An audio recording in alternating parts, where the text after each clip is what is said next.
Ladies and gentlemen, welcome to the first episode of what I call Sneaky Impression.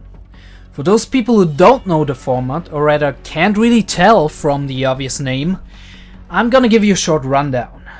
Sneaky Impressions are basically a series of first impression videos where I introduce a game to you that I've been playing and testing lately, mostly for time between 5 and 10 hours based on the kind of game we're talking about.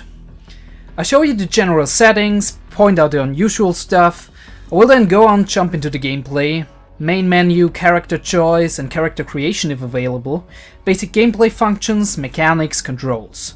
I'll probably make a few remarks on the depth of the overall story and if the game is focused on the story or if it rather serves as a background for the main attraction, in this case being the gameplay. The conclusion follows with the listing of interesting things such as good elements, bad elements, and of course a recommendation to buy or not to buy, and for whom to buy, which is also very important often. So without further ado, let's start right now with this game here. Today I'm going to introduce you to Invisible, Inc. Now some of you might not have heard of it, so I'm going to tell you exactly what the hell this game is about. Invisible, Inc. is a so-called turn-based stealth game made by a little company called Klei Entertainment. Klei is responsible for a number of very interesting games over the course of the last years.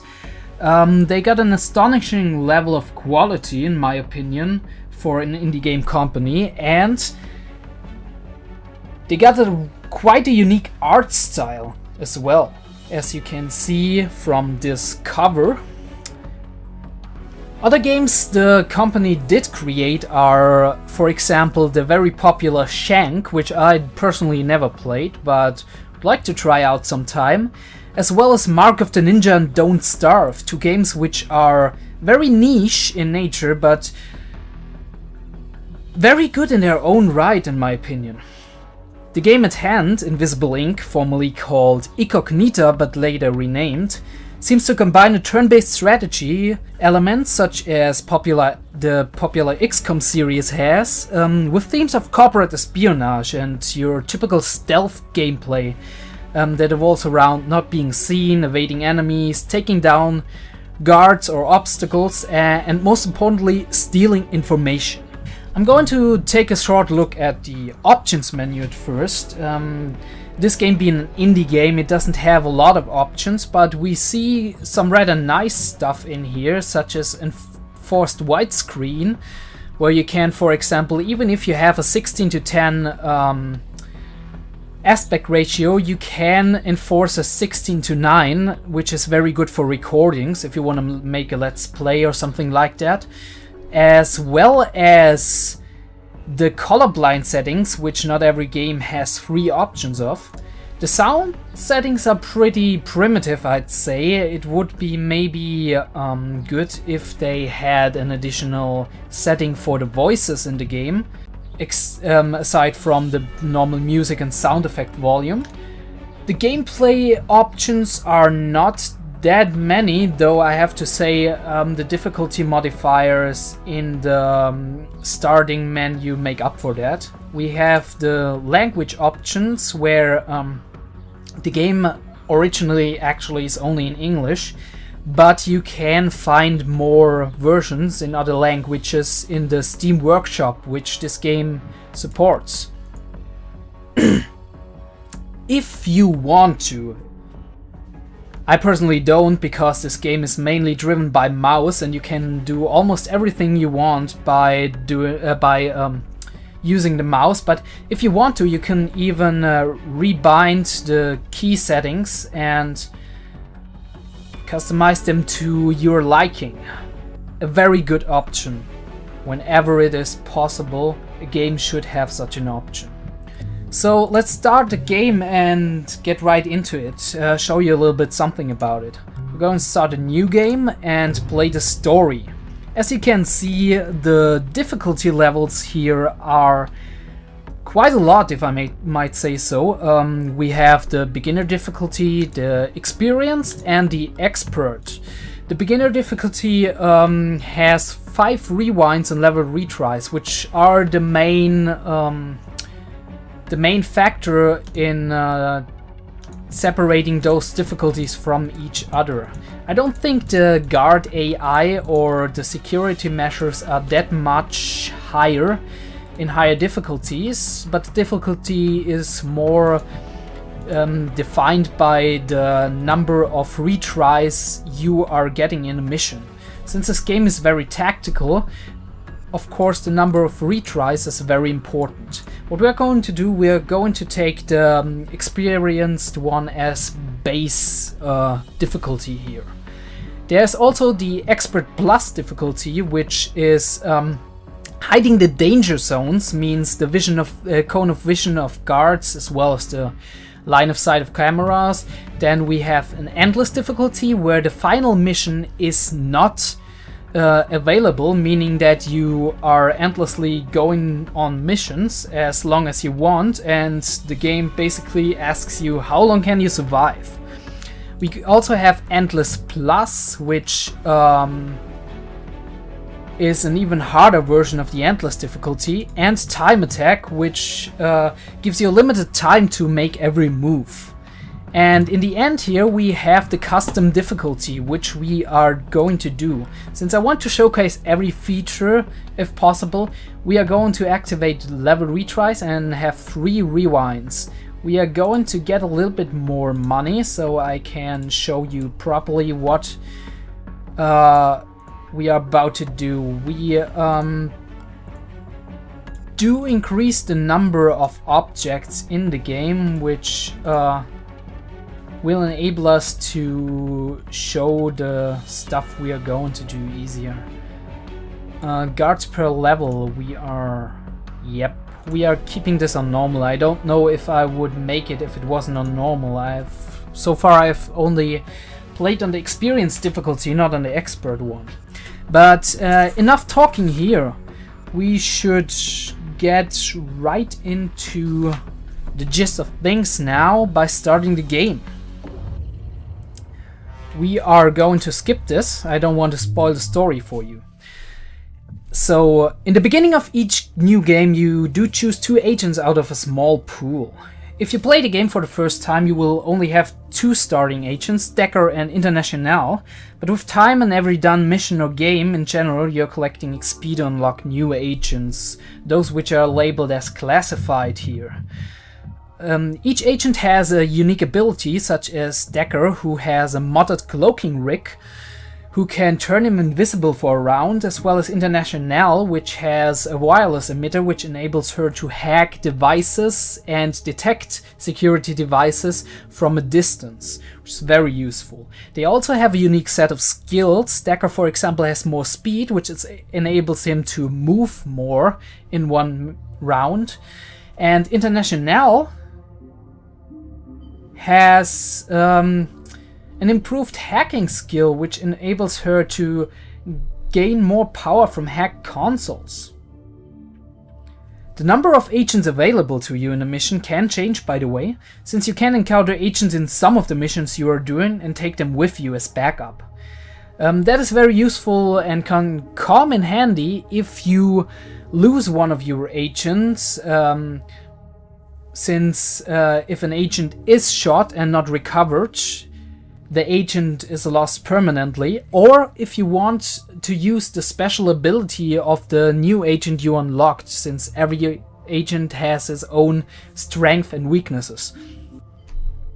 For the start, we are taking Decker and International, obviously, and we do, of course, have no other choice than to take those 2 programs which are available here. Those programs will be our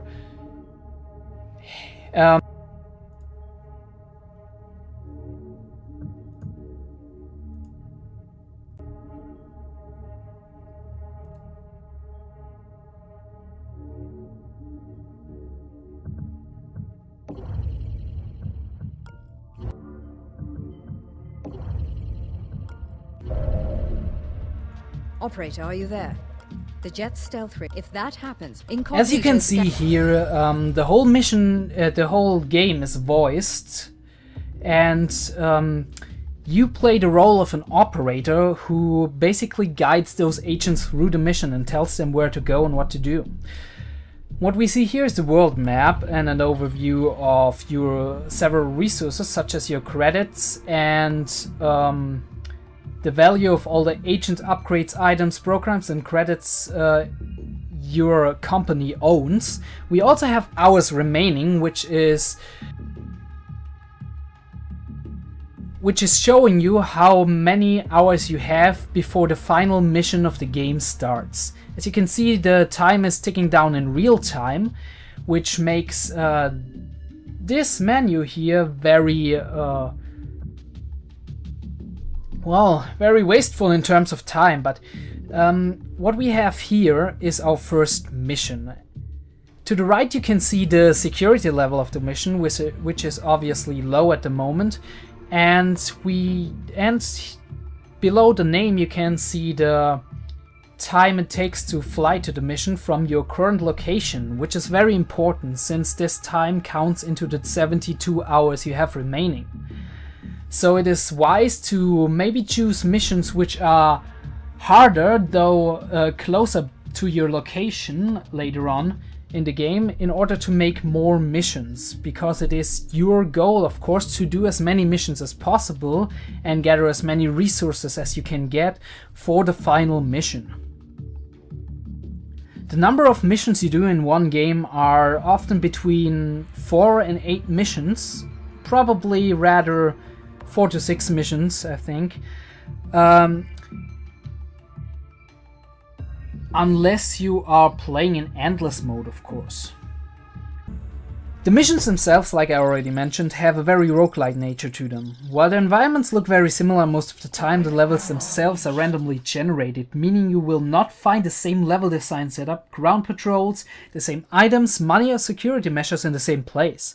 So while the variety of the different enemy types or security measures and items is not that big, the random generated levels will give you an all-fresh experience every time, increasing the replayability of the game, certainly. But enough of that, let's get into the mission. Here you see your main objectives. We have locate the executive terminal and get out alive, while secondary objectives are, of course, find and steal corporate credits. The first thing you might notice is a big AP above the heads of our agents. Those are your typical action points, a rather common method in turn-based strategy games, used to determine what and how many actions you can do in one round. That includes, of course, basic movement. So let's get started. There are abilities, however, like peeking around corners or through keyholes, which are free of charge, means it doesn't cost you any action points to do that. Peeking around corners is a very important mechanic in the game, giving you a glimpse of the level ahead or the next room. You can peek, like I said, through keyholes, around corners, or through open doors. The latter two obviously reveal more of the room than the former, but opening a door can also alert an enemy that is nearby, so you gotta be very careful about this. Now, the movement, as you can probably see, is a little bit different from your usual XCOM. While in XCOM you only have 2 action points, and if you move a certain number of squares, such as 2 or 3 squares, that counts as 1 action point, and you only are able to do 1 other action. In this game, every square counts as 1 action point, which enables you to be a little bit more dynamic in what exactly it is you are doing and how you are going to use your abilities and everything else. Well, it seems we encountered our first security measure, which is a camera here. If you do encounter cameras or lasers, or even just safes to crack to take money from them, you have to disable the firewalls protecting them first. To do this, we are using a program called Incognita. Incognita is basically some kind of virtual intelligence program that can hack the corporate firewalls, by consuming a resource simply called power. As you can see, we have 10 of 20 power here. 20 is the max we can get at a certain time. And power is obviously not unlimited. Certain abilities, however, such as this power drip here, or certain terminals within the mission, can give you an additional boost of power. This, for example, this ability gives you 1 power per turn. Very little, since you do need 2 power to unlock one device, and later even more when the firewalls increase with the alarm level. But since you are able to acquire more power throughout the game, it is an easier way, you got an easy way to refill that power. You have, however, of course, to manage your resources pretty well. Closing doors is also a very important thing in the game, so I would advise you to do that a lot.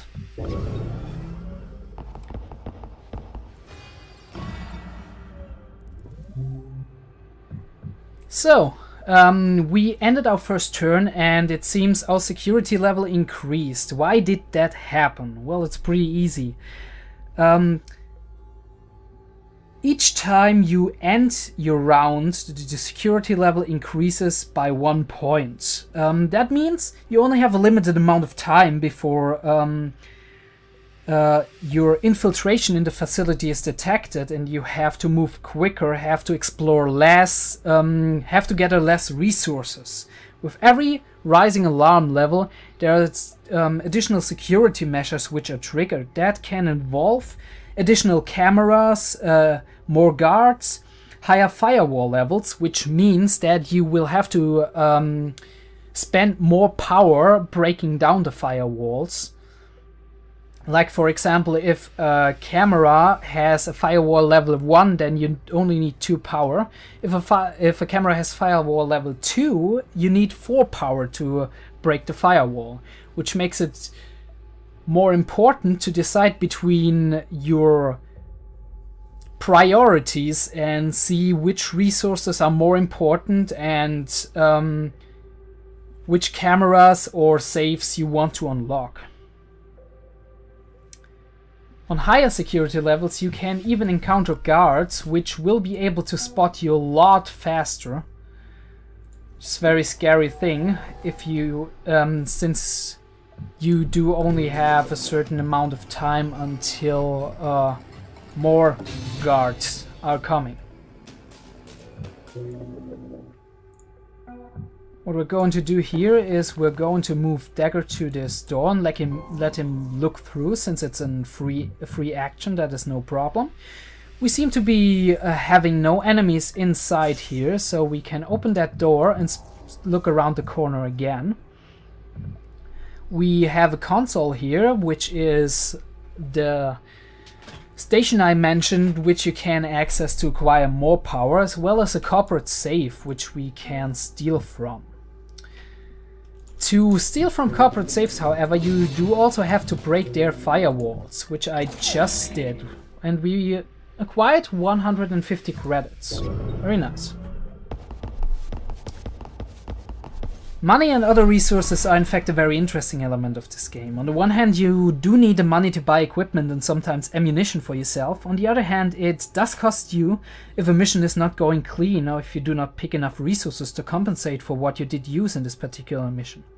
On top of that, you need the money to upgrade your abilities, which opens up the severe problem of resource management, intentionally of course. The power resource is similar, yet less significant in the grand scheme of things, and more significant on the ground, since you do have to use this resource directly if you want to hack firewalls and acquire more general resources. As you can see, Incognita has, International, has the unique ability to hack consoles from afar, which means she does not have to spend so many points for movement. Which on the other hand also means that she since she has her talents in the hacking, she does not have as many action points as our usual agent. Yeah. We're getting spotted, it seems. I did really not see this guard coming. Sometimes it just works that way. Should an enemy be nearby, have seen something, or even tracked you down, evasion and relocation and or attack should be the course of action. Whatever you do, however, do not attack from the front. The first thing to do, and the most important thing to do in my opinion, or not in my opinion, actually in general, is that you get out of line of sight, which I am going to do now. Warning. You do only have one move, however, Damn it, they got away. to get out of sight.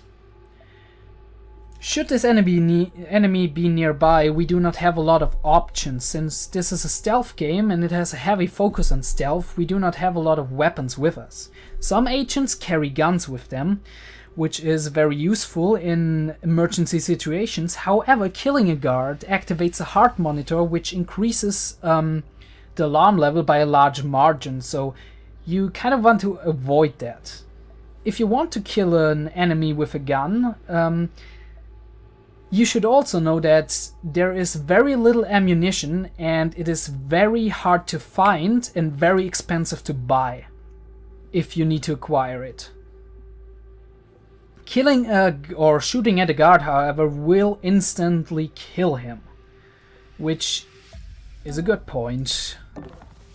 However, that also means that if a guard shoots at you, he will definitely kill you as well. And the only way to get out of this is to have a certain syringe, an item, and revive the agent with your other agent, or to rewind the game.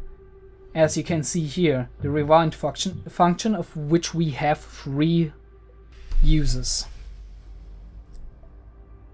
Now what I'm going to do here is I'm going to show you the ambush ability. The ambush ability is connected with the neural disruptor. The neural disruptor is your hand-to-hand attack tool, which you can get closely behind or next to a guard out of their line of sight and knock them out.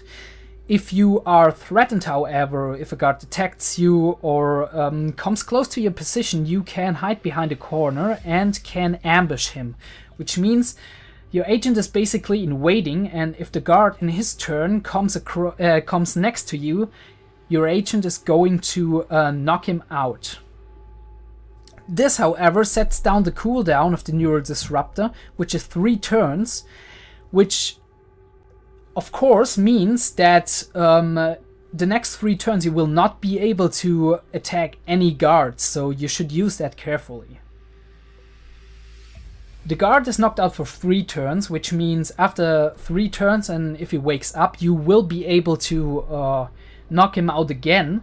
You can also prolong this knocking out effect, but that's what I'm going to show you soon. First, let's get Dagger into a little bit of a better position here. Best behind this one, we can access Incognita to disable this firewall and go here. Oh, it seems peeking does require an action point. I didn't know that. Maybe on higher it's only that way on higher difficulties, maybe. That could be the case. Otherwise, I probably would have seen it earlier. Let's end the turn and see what happens.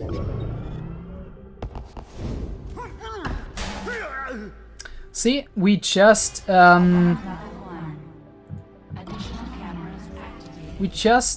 Surveillance level increased. Several things just happened.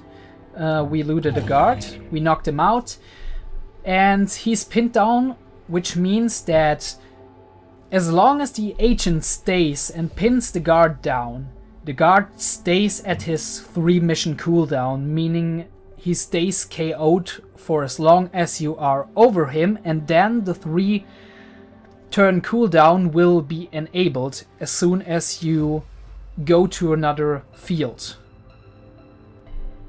After those 3 turns, the guard will obviously wake up and search for you. Let's get this power here. Peek a little bit around. Oh god, this is a very highly secured bunker here. We have a nanofabricator here. Nanofabricators are devices where you can shop. It's a little bit strange in my opinion that you can shop those corporate facilities where you infiltrate, but it is a useful tool, I'd say, and we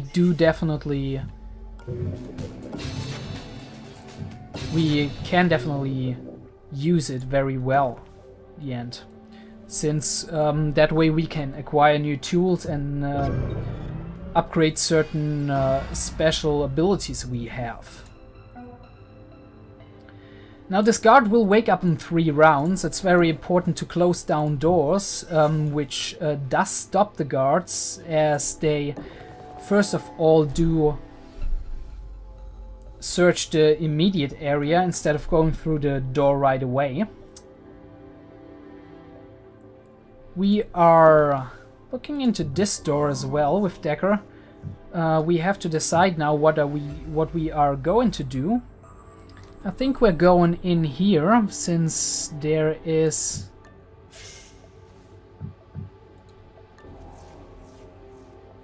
Well, it seems this is the same room. Yeah, so we're definitely going in here. We can't do a lot with our Internationale at the moment, so we have to wait for her to come around.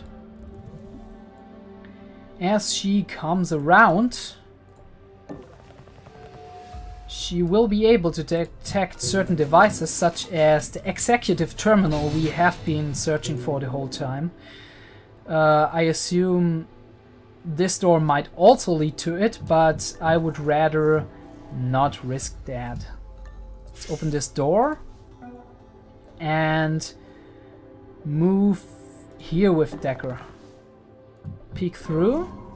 We have 2 corporate safes here, but careful, this is a door where additional guards are spawned later on, so there's that. Going to access one of those safes to acquire some resources, a lot of money actually, 380, and ending the turn again. As you can see, we just noticed a guard which is patrolling here in front of the corporate terminal. We can, however, hack this here and access this terminal through Incognita by disabling the firewall. Now let's see what do we have here.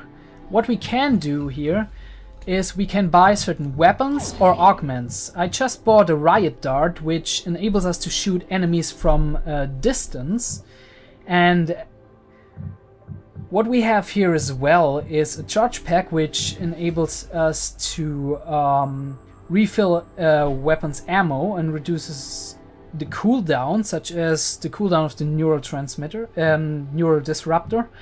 And we have Medgel, which is would enable us to revive an agent if we would lose him. We also have an augmentation, which reduces the item cooldown by 1, and a scan chip, which reveals hidden demons, which are advanced enemy types, as well as an accelerator chip, which uses the console to increase the amount of power generated by 1, which would up our power generation to 2, but we're not going to buy that at the moment. What I want to do is go back with Incognita and capture Internationale and capture this corporate terminal, while we are going here with Decker, breaking down the firewalls of those safes.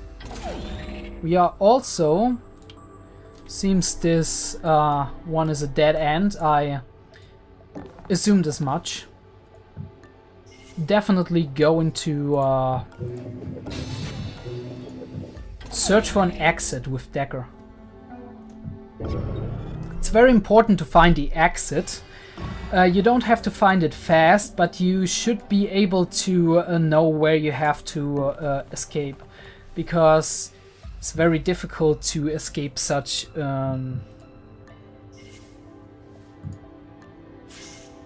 well, that is certainly strange. It's very difficult to enable to not know where your exit is, since you have to plan your escape route. Now, Firewalls increased. the alarm level 2 has just been triggered. The corporation has installed firewall upgrades. All firewalls have increased in strength by 1, which means every firewall we didn't break so far has the strength of 2 now and requires 4 power to unlock it, which is quite a lot. Since we already disabled the firewall of the corporate safe, we can safely a chargeback of the corporate executive terminal. We can hack this corporate safe without being afraid of spending too much power and having to wait until we can unlock this safe.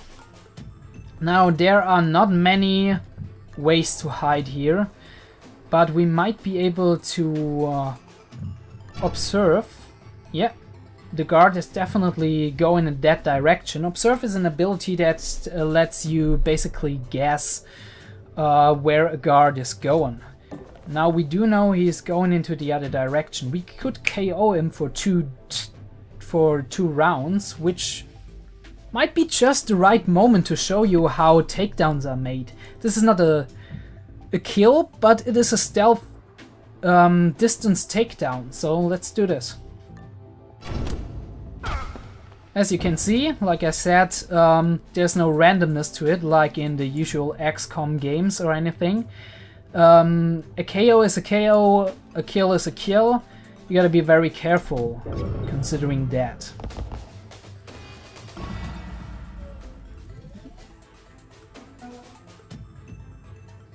This is actually perfect. We could go down there, but we're not doing that, since there could be a guard around, which is not, obviously, but it could have been. So we're going close to him, and we're going to loot him, and we're going to set an ambush, being ready to take him down in case he wakes up again. We're doing here is peeking through, just to make sure we are ready for an exit, for a fast exit in case we are detected. We're investigating the scene. This guard, as you can see, just woke up and is investigating the area, while the other guard just woke up and was KO'd again thanks to our ambush ability. Decker is now going this door, peeking through. Seems we have a camera somewhere here. Right. Break it down. We do not have anything in this room, unfortunately, which makes the whole inquiry we did here useless. We're going to stay here with Decker, and we're going to move in on the corporate safe. That's an executive With terminal. It still has a solitaire game up on the screen. Internationale. Now, Good job. You've got the site list.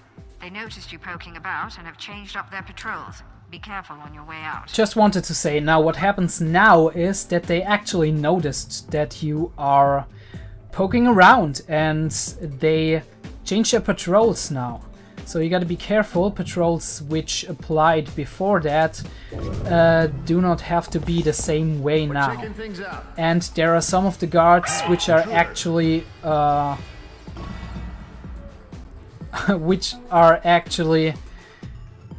investigating. We are able to knock this guard out. Fortunately, we still have one of those darts. However, they are very expensive, and now we lost all of our darts. So there's that. We can steal a level 1 security card. We can steal, unfortunately, since our inventory is full. But we could steal a level 1 security card from this guy here. And this is what seems to look like an elevator. An elevator is our exit route, so this would be the best time to go and disappear as fast as possible. We just have to get Decker ready. Investigating area. Alarm level 3. Additional guard patrols. Evasion recommended. Yeah, see, the AI is basically telling us that we should get out as soon as possible because we are in danger of being detected by multiple guards. We fortunately have still the ambush ability, which enables us to get this guard KO'd again once he wakes up. And with Incognita we are, yeah, that is our exit route, our elevator. Best thing to do might be though to prepare for an ambush here in case a guard is coming in. Your basic missions objectives are actually pretty easy. You do have to find the information you're looking for, the executive terminal. You have to escape as fast as possible and take as many resources with you as humanly possible, and you have to avoid dying. That's basically all you have to do.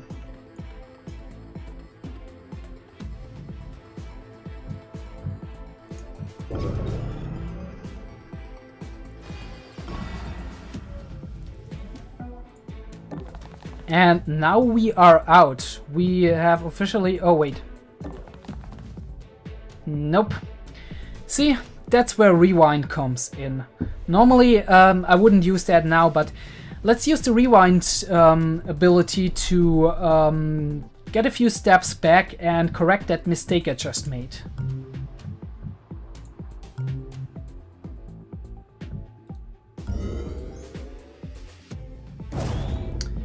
See, rewind set us back a few steps, which means we are now able to do this again.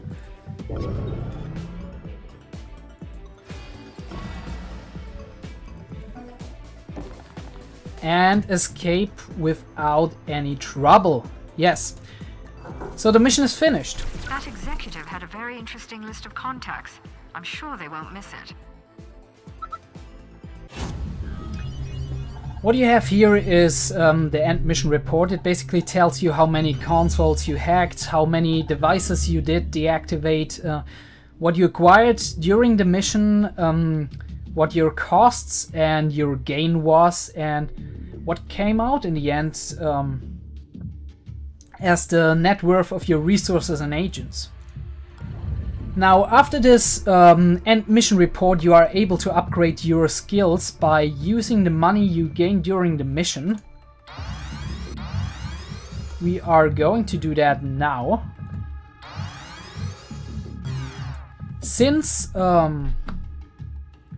upgrades and skills cost money, it's very difficult to attribute the necessary resources to the right items or upgrades to buy. You always have to make a decision what you need more at the current moment and what you can acquire later. Especially since you will not always start with resources such as 1000 credits, which I just started with. That was a custom setting I enabled. You can also buy additional upgrades for Incognita over the time.